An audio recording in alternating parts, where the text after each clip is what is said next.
Welcome to Friday's programme. First tonight, the school outing that ended with 8 children in hospital and a driver under arrest after her car crashed into them.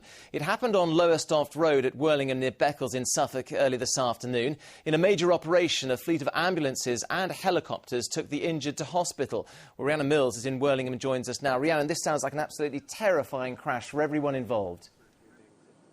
Jonathan, absolutely. For the 20 Year 9 pupils from Worlingham Middle School, this was supposed to be a fun afternoon out. They've literally just joined the school and it was meant to be a chance for them to familiarise themselves with the village. Instead, the unimaginable happened, leaving 8 children, a teacher and another man in hospital tonight. Now, at around 1:45 this afternoon, they were walking, I think you can see now, they were walking along the path which is behind us here. They were walking past All Saints Church when a car left the road and collided with the group. Now, immediately, every emergency service imaginable was on the scene. When our camera crews arrived here earlier, there were between 7 and 8 ambulances, the RAF rescue helicopter from Wattisham Police and the fire service, and local people also scrambled to do everything they possibly could do to help.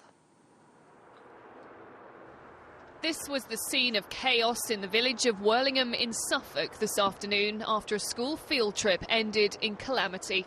The children involved are Year 5 pupils at Worlingham Middle School and believed to be aged between 9 and 10.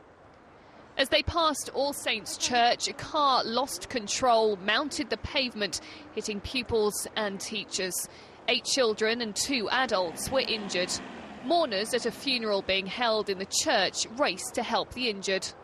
Well, about 2 o'clock I heard all the ambulance and sirens, and I noticed that they stopped very close to where I live. Then there was the helicopters, police, and going round, and then I heard that there'd been an accident outside the church where there was a large funeral taking place.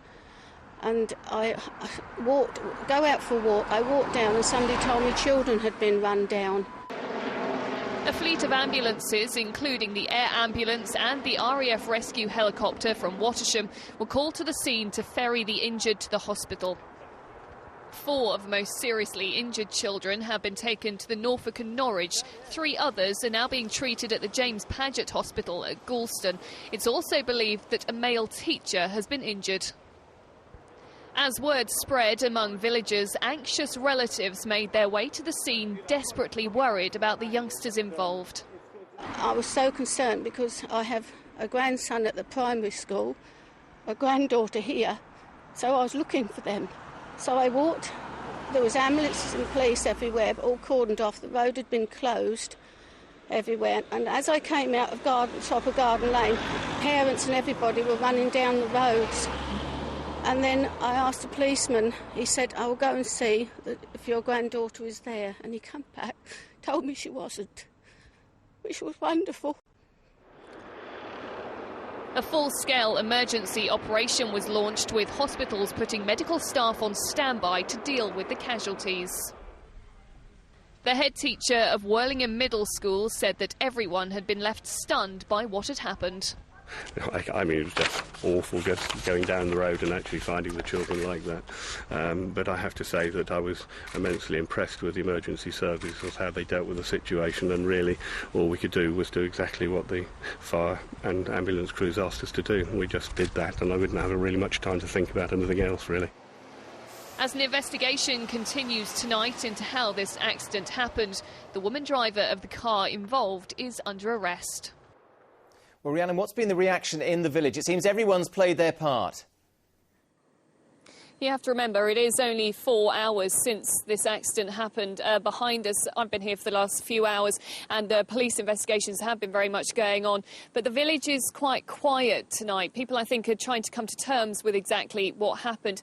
Michael Culver is chairman of the parish council and is here with me now. So, Michael, what's been everyone's response? I think everyone has quiet reflection. The first thing I would like to say is our thoughts must go out to the families of the injured, and that is a tragedy. Now, you've been trying to make this area safer. There are 2 schools around here, primary school and the middle school. We have been trying for over various years to try and make all of the Lowestoft roads safe by requesting various traffic calming measures, which at the moment have not been carried out. Thank you, Michael. Well, obviously, our thoughts are with all of the families, the children involved in tonight. Tonight, a 40-year-old woman is being questioned at Lowestoft Police Station, and we'll bring you all the latest updates when we can. We will indeed. That will be later on in the programme. Rhiannon Mills, thank you very much for now. Now, in other news, parts of the region are experiencing their longest dry spell of the year, and today came the warning we must have expected: we need to use less water. It comes as farmers and firefighters are having to deal with the downside of the exceptionally dry conditions. Here's Victoria Webb. The scrape at the RSPB's Minsmere Reserve would usually be full of water and wading birds. But with hardly any rain for months, it's dried out, leaving the birds searching for somewhere else to land. It's been one of the driest years on record. We haven't had significant rain now since April, May, and consequently there isn't as much water within the wetland habitats at Minsmere as we would like. Normally, throughout August and September, our region would see just over 4 inches of rain.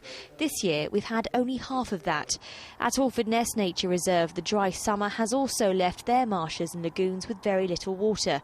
It's estimated that 2 weeks of solid rain is needed to replenish water levels. Today came a warning from DEFRA. An average household uses 100,000 litres of water a year. That's the equivalent of 317 pints per person per day, and it's time we stopped wasting it. And it doesn't take much to make a big difference. Using a watering can or a bucket in the garden instead of a hosepipe can save 16 litres a minute. Cutting your shower time by just 1 minute can save 9 litres of water, and turning off the tap while brushing our teeth saves 6 litres a minute.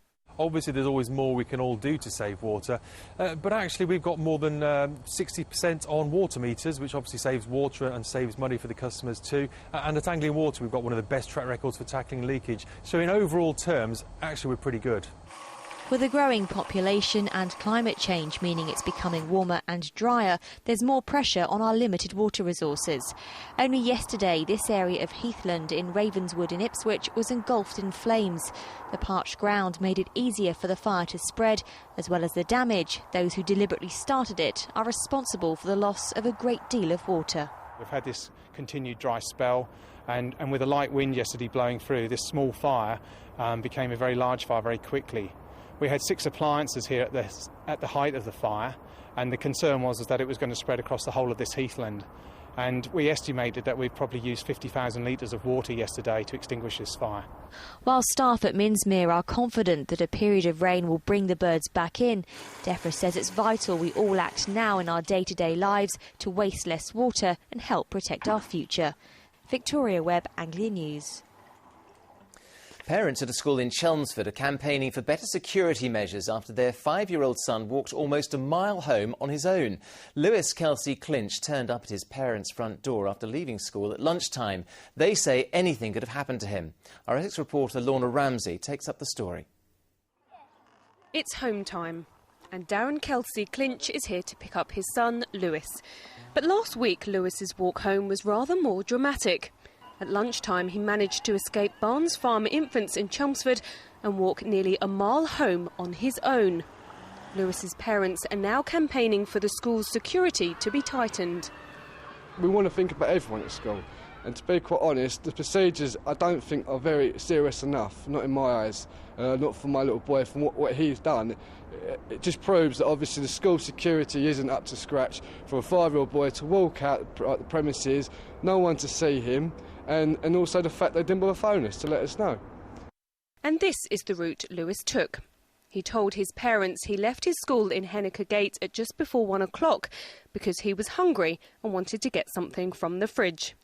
He walked almost a mile across busy roads and roundabouts, but he didn't go straight home. He stopped off at a playground in Bryant Link before arriving home around half an hour after he went missing. His parents say the school should have called them and told them that Lewis had disappeared. In a statement, the school said that it takes its safeguarding procedures very seriously to ensure the safety of all its staff and pupils. But since Lewis's disappearance, those procedures are now being reviewed to make sure that nothing like that ever happens again. The school sent a letter home to parents last night and explained what happened. It is dreadful. If it was my child, I'd be heartbroken. But it's just human error. We all make mistakes, and I'm sure that they're extremely apologetic for what they've done. I'm really shocked, and it's just not in the nature of the school. So I'm afraid accidents in life happen, and I don't think you can blame it. You can't be 100% secure all the time, even with your own children. But Lewis's parents don't feel the same. They're compiling a petition to see better security measures, so the children are kept where they should be. Lorna Ramsey, Anglia News, Chelmsford.